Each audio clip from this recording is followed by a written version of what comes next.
welcome to the Bold Show.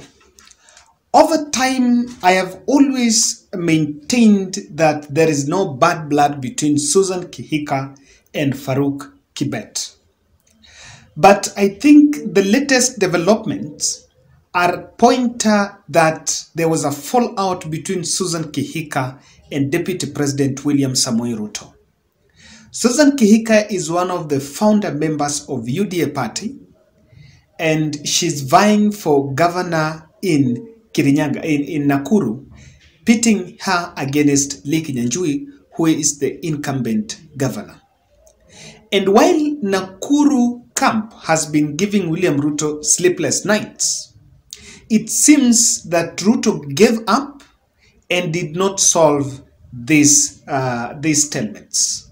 Just like Kiambu, that he left to achieve maximum turnout, there is a bitter fallout in Nakuru between Susan Kihika, Kimani Ngunjiri, who is Bahati MP, and also Naivasha MP, Jane Kihara. And one of the Rift Valley counties that William Ruto is targeting in his vote strategy is Nakuru.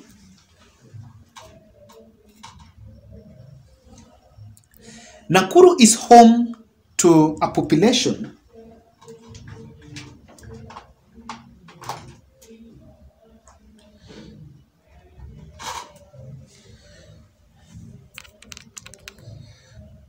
Nakuru is home to over 1 million voters in the new voters register, and it is a county that is key to William Ruto's winning matrix because it is inhabited majorly by Kalenjins and Kikuyu community, even though we understand that in some areas, or rather it also has a fair share of other tribes there.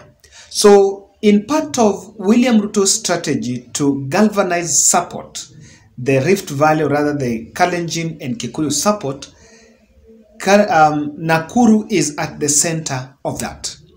But Kimani Ngunjiri, who I want to say is one of the most vocal leaders that have been supporting Deputy President William Ruto, has come out publicly during a Madaraka Day celebration that was held in Nakuru, with the governor coming out to endorse Ngunjiri for the second term, despite the fact that Ngunjiri is vying through Jubilee Party, that is in Azimio, and UDA, or rather through Kenya Kwanza, they are fronting Susan Kihika.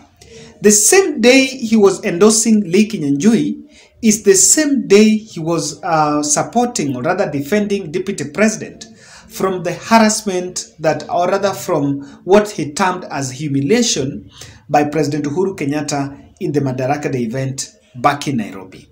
So someone might actually argue that Kimani Ngunjiri is supporting Ngunjiri based on his track record and the fact that maybe he's feeling that he has delivered for the Nakuru residents. Someone from Nakuru can confirm to us whether, I know you're not you're not Kimani Ngunjiri, and so your answer is not definite, but could it be that he's endorsing it on merit? But ladies and gentlemen, politics sometimes is about standing with your own. The norm, or rather the tradition of what Kenya Kwanza and William Ruto will expect, is that UDA leadership in Nakuru supports Susan Kihika. Conspicuously missing in UDA events was Kimani Ngunjiri during the Nakuru Economic Forum. He was missing. During a series of some rallies, he was also missing in action. And this points to that escalated fallout with Susan Kihika. Now, one thing I don't want to single out or just be narrow-minded by taking this as a mere fallout between Susan Kihika and Kimani Ngunjiri. And it might be an understatement, but what I understand is Deputy President has abandoned Susan Kihika. And to some extent, maybe it is a deal went wrong. And initially, remember, they were trying to blame her that she was a Jubilee mole in UDA, or rather she was an Azimio mole in UDA.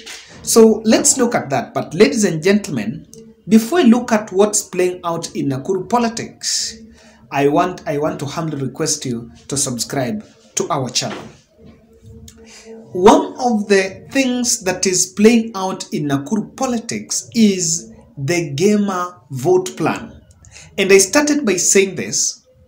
It seems that powerful forces have already hacked the Nakuru strategy, or rather the Nakuru team, and there is a team to split. There is a strategy to split that team. The senator candidate, Tabitha Karanja, is a very close friend to Raila Odinga. So Tabitha Karanja is supporting Susan Kihika. And even the person who was representing Tabitha Karanja in court recently was James Orengo. Then Kihika is playing low, and at the same time, Lee Kinyanjui in Azimio la Umoja. What I am seeing here, I think the strategists are working on a way to make sure that they split Nakuru vote on what goes to Kikuyu and what goes to Kalenjin. So this is the point. When Kimani Ngunjiri endorses Lee Kinyanjui, Lee Kinyanjui is going to increase his vote basket of 2017, and apart from the other strategy he has, he's most likely going to garner more votes from the Kikuyu, from the Gema Nation staying there. Now, most probably, people who support Lee Kinyanjui will also vote for the presidential candidate. So the strategy here is one that will see Azimio la Umoja get a grip of the Nakuru vote. Number two, Rigathi Gachagua factor is splitting Nakuru, and I think it will take upon if William Ruto is can rescue this, then he will have to intervene in time, because Rigathi Gachagua is a very close friend to the current is a very close friend to Kimani Ngunjiri, and Kimani Ngunjiri is not seeing eye to eye with Susan Kihika. While at the same time, Susan Kihika and Rigathi Gachagua are not meeting eye to eye. If you look at Kimani Ngunjiri's Facebook page, he shared a poster, just this poster, you can look at it. He shared this poster in his Facebook page in what is seen as marketing a rally. This rally will be held in Nairobi by Rigathi Gachagua.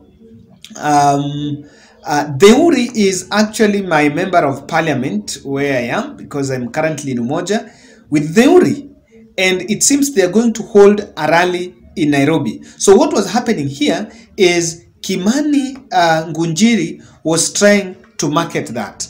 This is Embakasi West and Nyamakima, Deuri, Gachagua, and this other one is the one that seated Jaguar and seated Jaguar.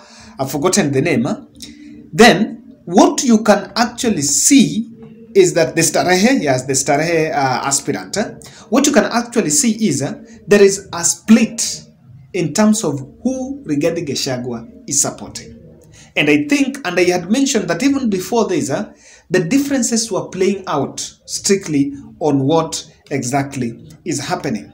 Now, the third thing that is playing out in Nakuru politics is Lee's successors are strategizing past this election.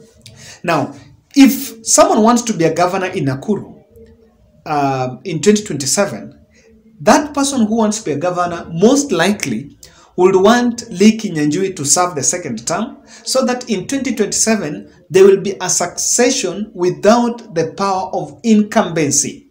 So perhaps Kimani Ngunjiri is just part of a web, or is just part of a cartel that wants to stifle the candidature of Susan Kihika, and stifling the candidature of Susan Kihika is perceived as one way to make sure that Lee Kinyanjui serves the second term, then in succession, most likely he will support one of their own. And this can even be hatched by cartels around Deputy President William Samoei Ruto. Maybe Ruto has then realized that for him to take grip of Nakuru, it might not be in this election, but to strategize past this election, then he has to make sure that he drops Susan Kihika. And ladies and gentlemen, Susan Kihika is a dynasty. So dynasty and William Ruto is not a dynasty. Most likely there is some power play that is playing, and Deputy President being the long-sighted schemer, the political chess master, might have been seeing that he needs to stifle, or rather he needs to make sure that he neutralizes Susan Kihika so that he can take grip of Nakuru. The truth of the matter here is, if Susan Kihika takes charge of Nakuru, most likely he will dine with the government of the day, because Nakuru is a big town. Nakuru is one of the 3 biggest towns in Kenya. You cannot lead such a big town and you're not with the government of the day. So that seems to be what has been emerging. But the bigger picture, the bad news here is Kihika is being abandoned by Deputy President William Samoei Ruto. Why do you think that's happening? And thank you for watching.